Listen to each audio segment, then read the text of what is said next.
Hey everybody, welcome to Monday.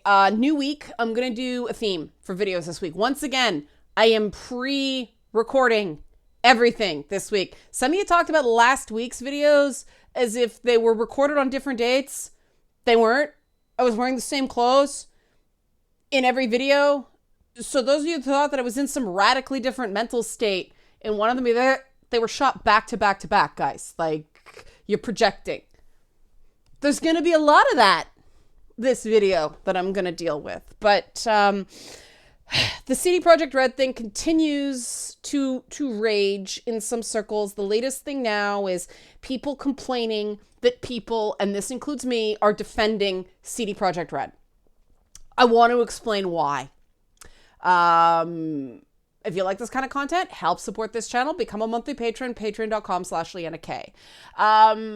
For people who don't know me very well, who came on with The Last of Us 2 stuff or previous, I have had my battles with CD Projekt Red in the past.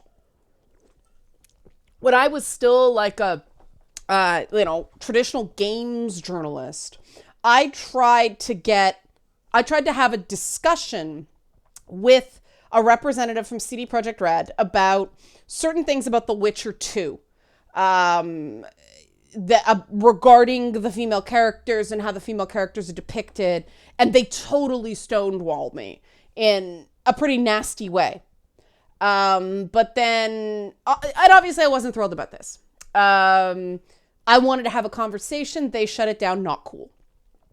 But then The Witcher 3 came out, and I saw a lot of improvements compared to The Witcher 2.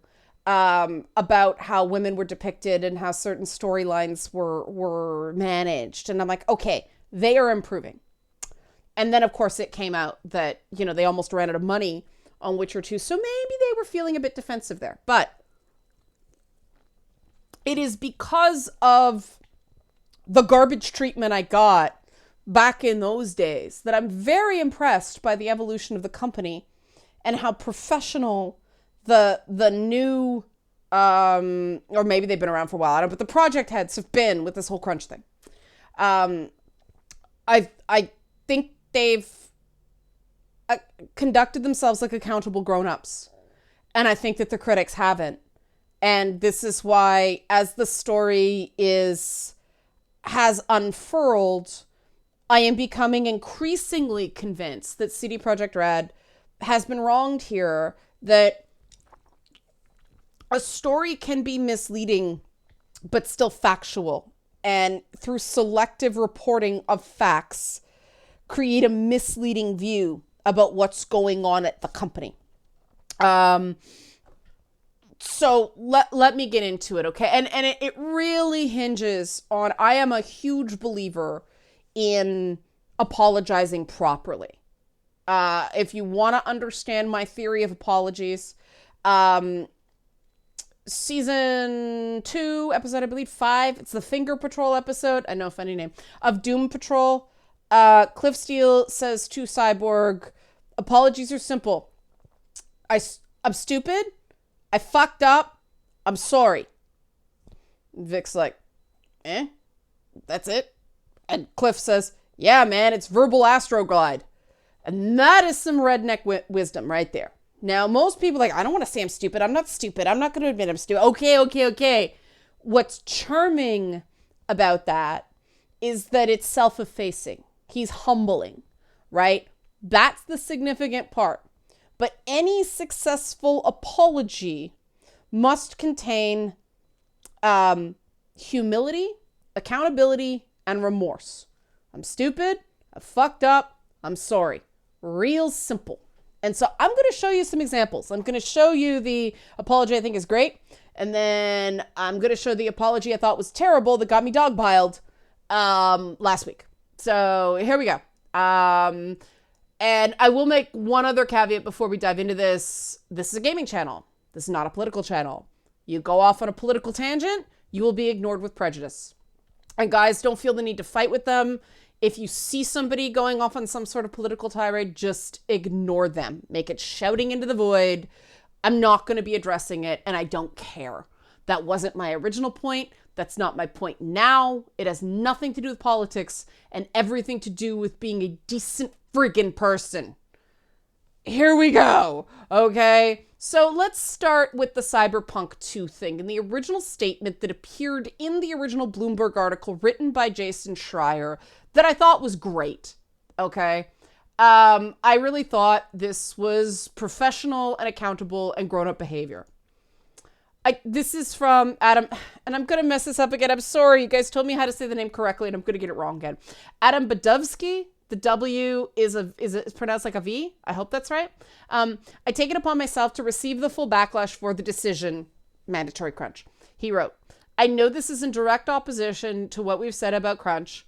It is also in direct opposition to what I personally grew to believe a while back, that crunch should never be the answer, but we've extended all other possible means of navigating the situation. So I take it upon myself to receive the full backlash for the decision. Accountability. That's the I fucked up part.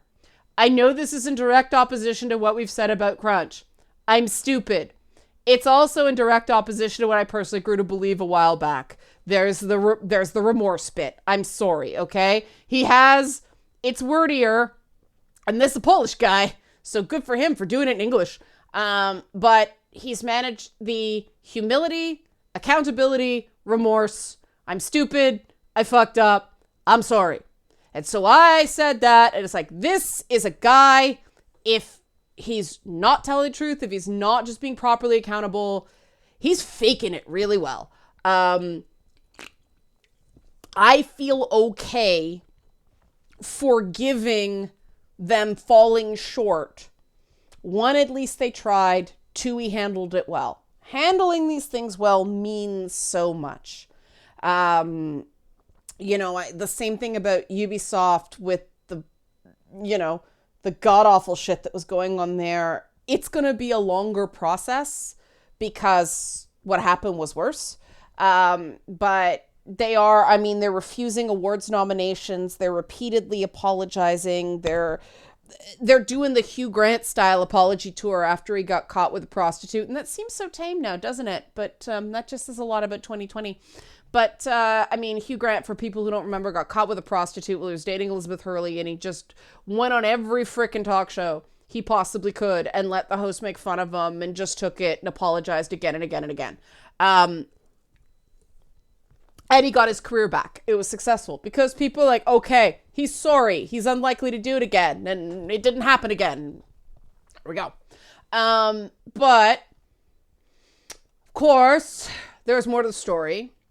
And Jason Schreier, who wrote the original article,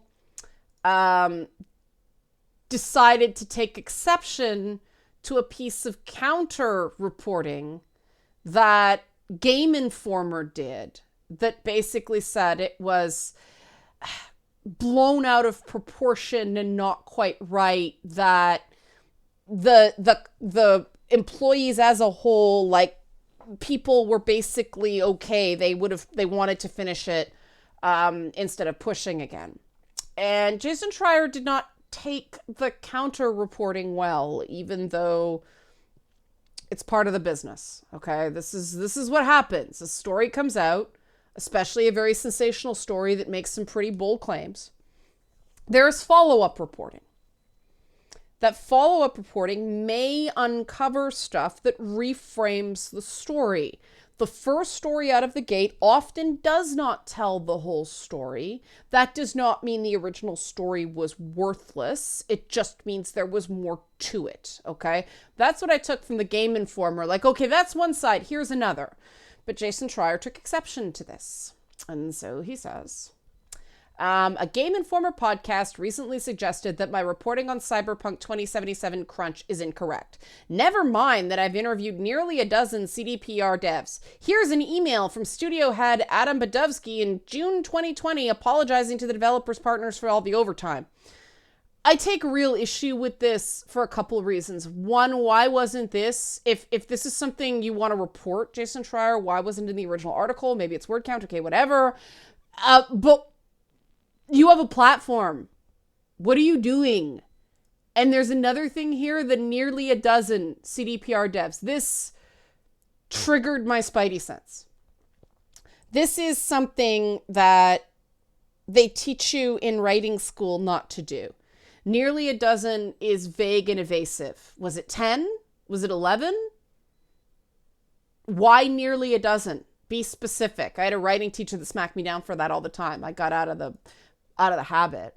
But I can't really read this here, but let's see here if I can shift it over a little bit to get it all in so you guys can see it. Damn it. Okay, I think this is good enough. Okay, here we go. The weird thing is, what does this turn out to be? Another apology. This time to the spouses of the people working. If I could wish for anything, I would like to humbly ask you to endure in the effort to deliver the game. I would also like to extend an apology to your partners and ask for their support as well. Dear partners, I am fully aware that the hard work of your loved ones often means that they cannot participate on the home front, but I promise that this is the last stretch and the finish line is near. Wow. This sounds like such a shitty place to work. Oh my God. The staff is being so abused. It's not giving that impression at all, you know? So this original story of this, taskmaster workplace where everybody's so unhappy, and it was sensationalized, it was exaggerated, it was overblown. It actually seems like a pretty respectful workplace if the communications at the guy at the top. I would kill for a working environment that treated me with that much respect. Sign me up, man. And this is how you decide who you're going to believe, right? But this isn't an apples to apples comparison, right? This is, I'm being smeared to, I'm stupid, I fucked up, I'm sorry, right? So this is where I became very interested in another high profile apology. And this is what got me dogpiled. Again, this is not a politics channel. We are dealing with an apology. I am going to show what the aftermath of this apology was, which is precisely why I maintain it was a shitty apology, okay? Because when something's a good apology, it brings things into a landing, right? What happened when the CDPR apology came out? Everyone was like, okay, cool. And we tried to go on with our lives. There are some people who I believe for political reasons are trying to keep this going. I don't think they're being successful because we're basically taking CDPR's word for it that it couldn't be avoided, and the majority of people were on board with it because they seemed accountable. They don't seem like they're hiding anything, right? I'm stupid, I fucked up, I'm sorry. And then, of course, people complain, why are you defending them? Well, because their behavior is defensible. Moving on, right? That's very different than what happened in this Senate confirmation hearing of Amy Coney Barrett and the apology that started a massive Twitter fight. Now, my understanding is that this Twitter fight was going on before this. I have no idea because I was really unaware of it when I tweeted a story about her apology. I was focused on her apology.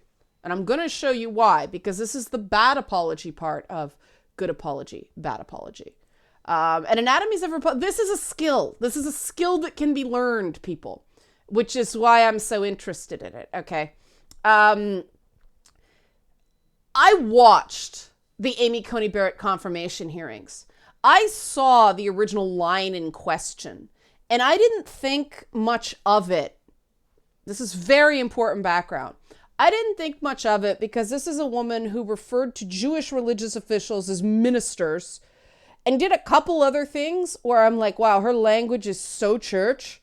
Like, has she met? Does she have a single friend who is outside of her church? Like, all of her language was very much a certain way, like the same way where Mitt Romney makes a statement and you think he might find a spine and then he doesn't. You're like, okay, that's expected. That was a joke. Again, just a joke. This is not a politics channel. This is just the best example in recent memory of a really shitty apology. So what she did is, in response to the case where the Supreme Court basically said, no, same-sex marriage is a constitutionally protected right. She wouldn't say she agreed with the ruling that said same-sex marriage is a constitutionally protected right. Now, that's important background, okay? What she did say was, I have no agenda, and I do want to be clear that I have never discriminated on the basis of sexual preference and would not ever discriminate on the basis of sexual preference. Like racism, I think discrimination is abhorrent. And you may be asking, why can't she just say then, no, I'm good with the ruling because I don't believe in discrimination, okay? Now, that was my takeaway. Like, she's dodging the question, right? The non-answer is her answer. But some activists, specifically Lambda Legal, I believe, declared the term sexual preference a dog whistle. I'm not going to get into whether or not that's true right now. The important thing is that Mazie Hirono called Amy Coney Barrett on it in a very dramatic moment. It was a flex.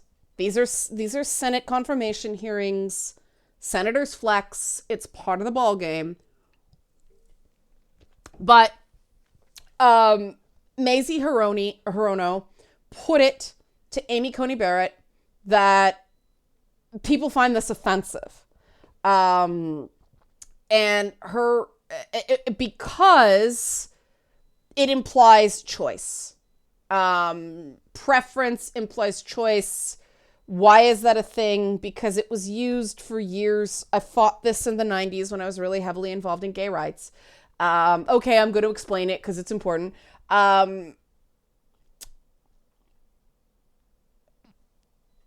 The idea that being gay was a choice means you can choose not to be gay, meaning you don't need to get married to a member of the same sex because you can choose to just get married to a member of the opposite sex. It sounds absurd because it is. But that's what people used to say to my face when I would try to talk to them about this. Things were talked about face-to-face back then because this is like pre-social media, right? And so Amy Coney Barrett apologized, but this is how she did it. It says here, you'll see that the judge apologized, suggesting that she didn't realize it was offensive. I certainly didn't mean and would never mean to use a term that would cause any offense in the LGBTQ community, Barrett said. If I did, I greatly apologize for that. I'll read it again. I certainly didn't mean and would never mean to use a term that would cause any offense in the LGBTQ community. If I did, I greatly apologize for that. Now, I'm going to do what I did with the CDPR statement. I'm going to Cliff Steal it, right? I'm going to Doom Patrol it. In the form of, I'm stupid, I fucked up, I'm sorry. What does this distill down to? Well, I certainly didn't mean and would never mean to use a term that would cause any offense in the LGBTQ community. If I did, I greatly apologize for that. Distills down to, I'm sorry if anyone was offended. That's what it is. Full of conditional modifiers. If I did, I greatly apologize. Focused on offense. This is a shitty non-apology. Whatever you think of her, whatever you think of her policies, if you think she's a great judge or not, you're entitled to that. This was not her finest moment. Does it matter if some soccer mom in the suburbs plays head games with another soccer mom in the suburbs by pulling this, I'm sorry if you were offended stuff, and the other soccer mom goes, well, that's okay, you didn't mean to, you know, secretly thinking, yeah, basic, because that's what everybody thinks when they're faced with a sorry if you were offended. To be clear, it's frustrating because you were just told what you did caused offense. It's not a question of if you did. The accountability is missing. The remorse is missing because it's if I did, I greatly apologize. If you don't connect and go, I did this thing, I fucked up. There's no remorse because you're not sorry for something that did happen. You're sorry in hypothetical, right? And there's certainly no humility in this whole statement. It's a false humility. I would never mean to say anything. Well, then, and this is where I got into trouble. Because what I thought was, well, if you didn't mean to say something offensive, then girl, you ignorant.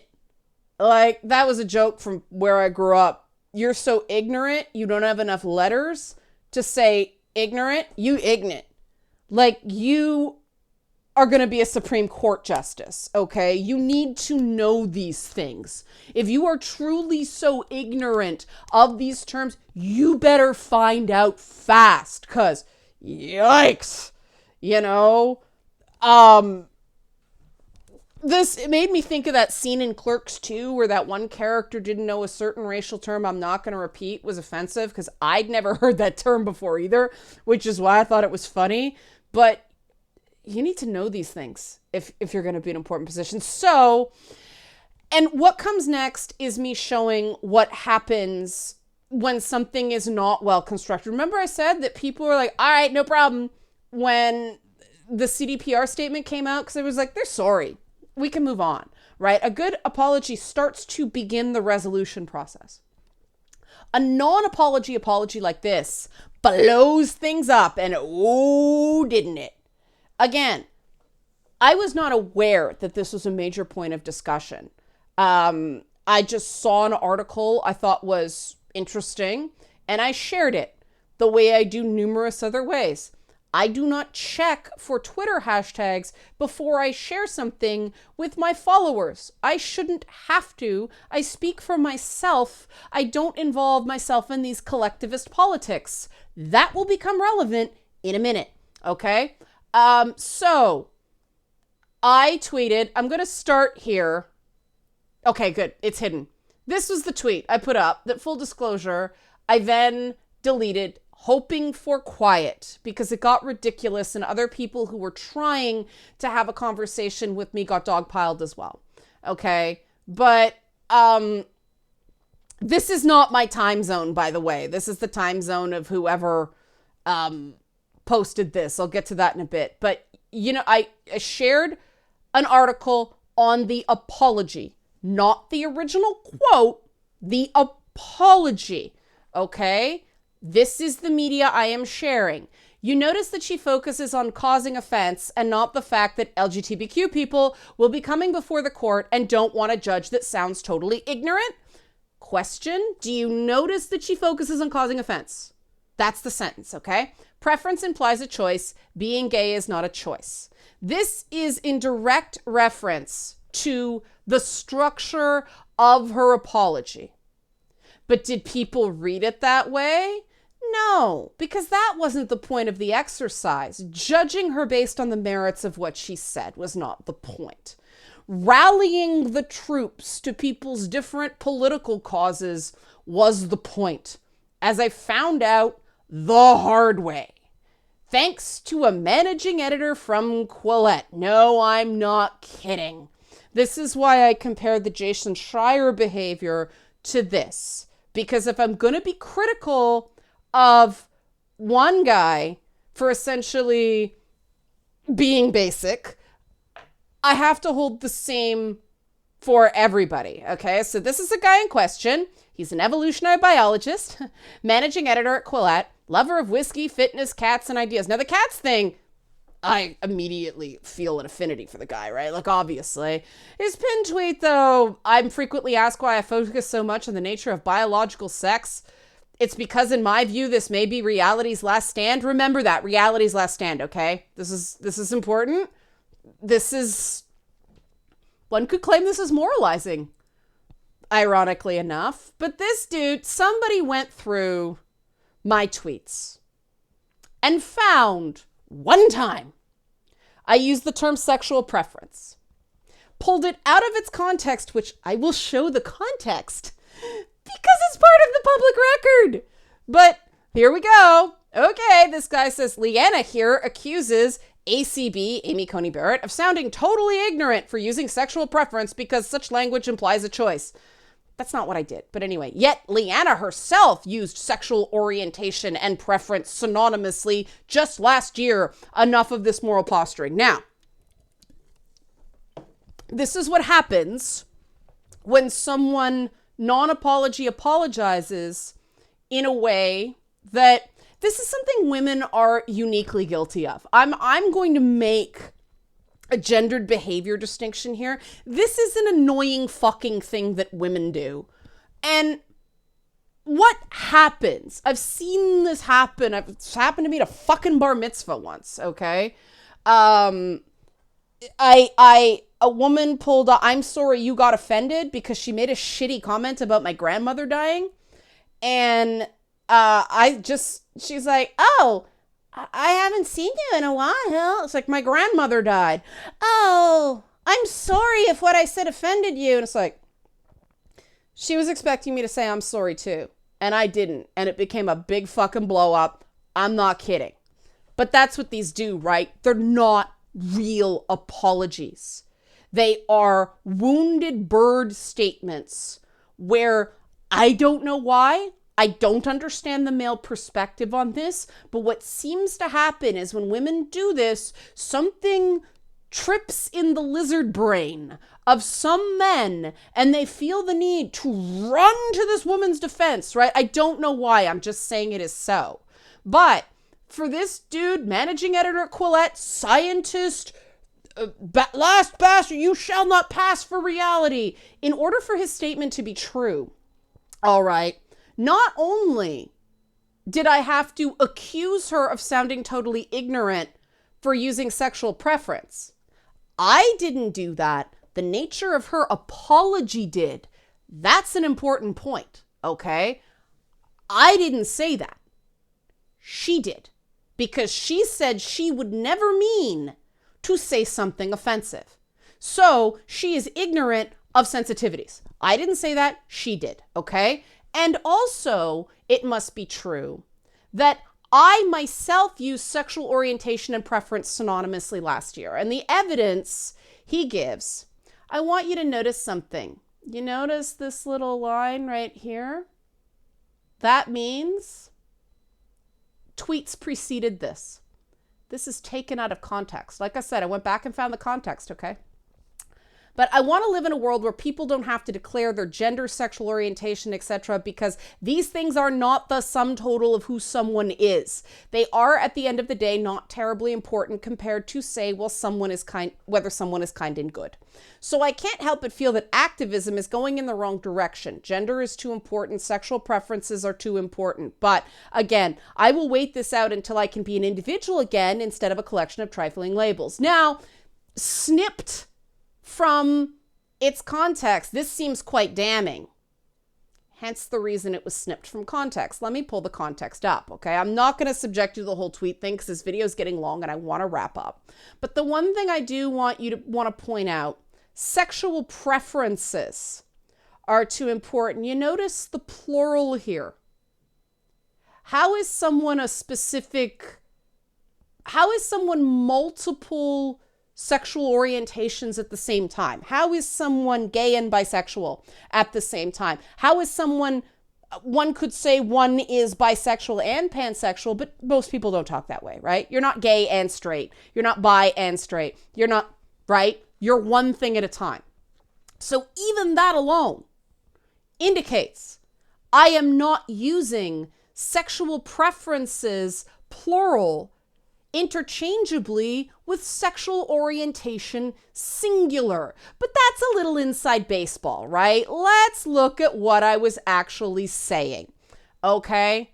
It was a thing about, I'll show you the beginning, okay?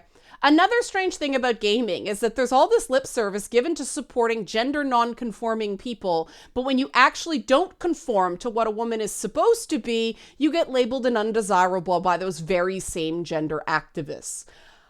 I'm clearly not being politically correct here, right? I'm clearly not those people that Colin Wright is trying to lump me in with. But let me find another one. I'll spare you all this stuff. Oh, this is a good one. You know what type of organization demands you to do things to ostracize yourself from your family and old friends? Cults. Unfortunately, that describes a lot of justice movements, required appearance, language changes, subcultures of conformity, newspeak, goodthink. Does this sound like a thread written by someone who jumps all over people for using the wrong word? I think not. And I'll find the thing before.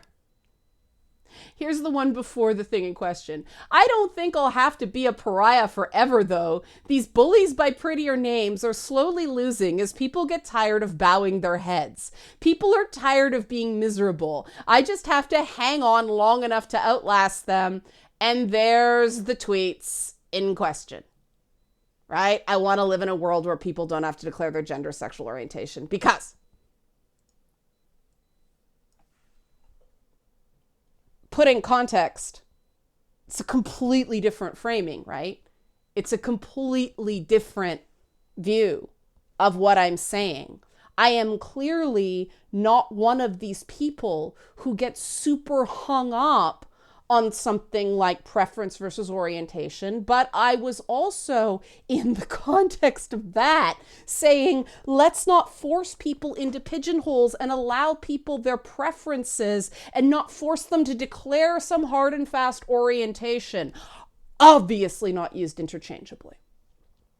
So, we have a disingenuous apology, and some people apologize this way, not knowing that it comes across as disingenuous. I'm going to give Amy Coney Barrett the benefit of the doubt here. However, the problem is those non-apology apologies create cycles of disingenuousness, so that alleged defenders of reality's last stand and biologist, science, lover of ideas fall into accusing me of moral posturing because he jumped the gun and made it something that it was not about. This is a smart guy behaving in an emotional way, okay? He's yet to apologize. And if it was a good apology, I'd believe him. And here's why. Because, again, as an evolutionary biologist, perhaps he would argue that there's something in the heterosexual male brain that when women play the victim, it does something to them. I don't know. You guys know I don't subscribe to that. But there is something that happens. Maybe you guys can explain it to me, whether you feel forced to or it's expected of you. But when a woman starts pulling that, oh, I would never mean to upset someone, I feel so bad, I'm sorry if anyone was offended, why that's like some sort of psychic thing that certain guys feel the need to leap to her defense. This is not something I understand. This is not something I could have predicted because I don't understand it. And I'm sitting here watching, it was hundreds of people. I mean, if you look at 402 retweets, okay, 2003 people liking a tweet claiming I said something I didn't say.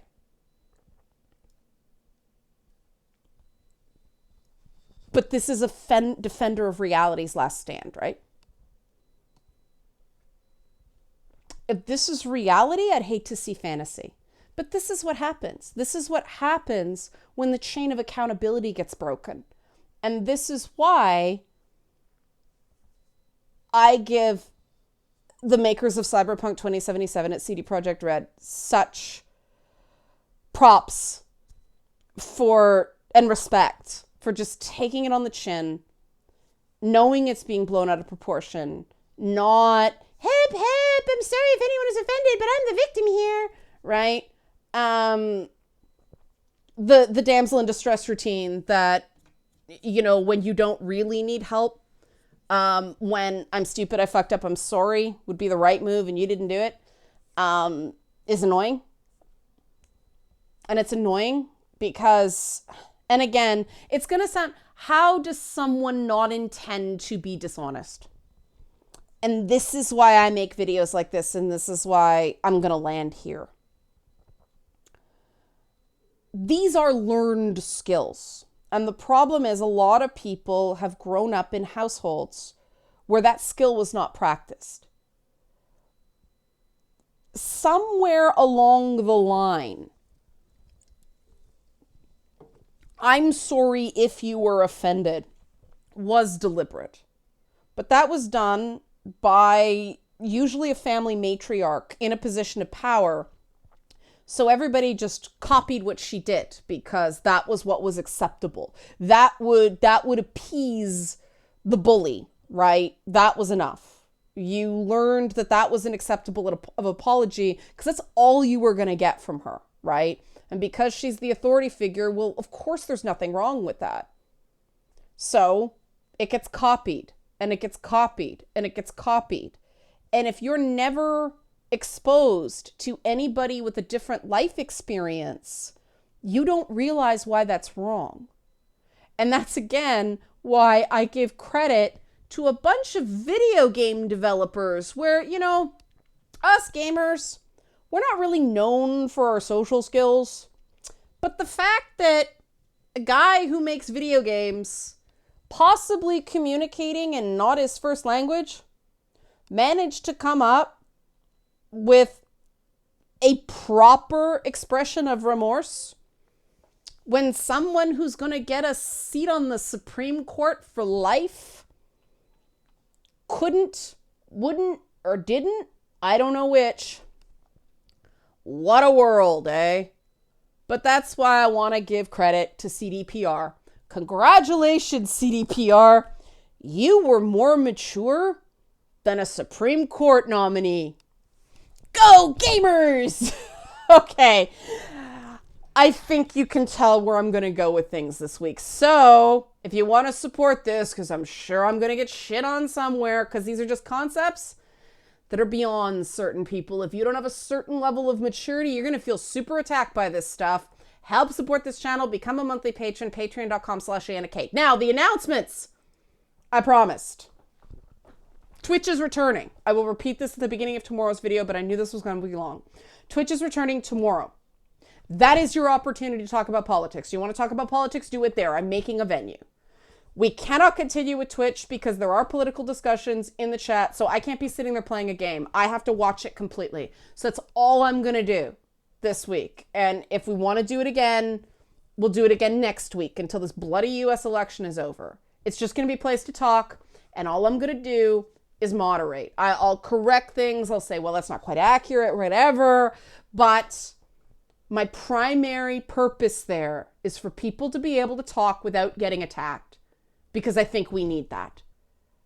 Because if I can do something as innocent as what I did and get dogpiled by hundreds of fucking people, I can't imagine what somebody with less of a following is going through right now. I'll probably leave it there. I'll save more announcements for tomorrow, but that's what's happening. Thanks for watching.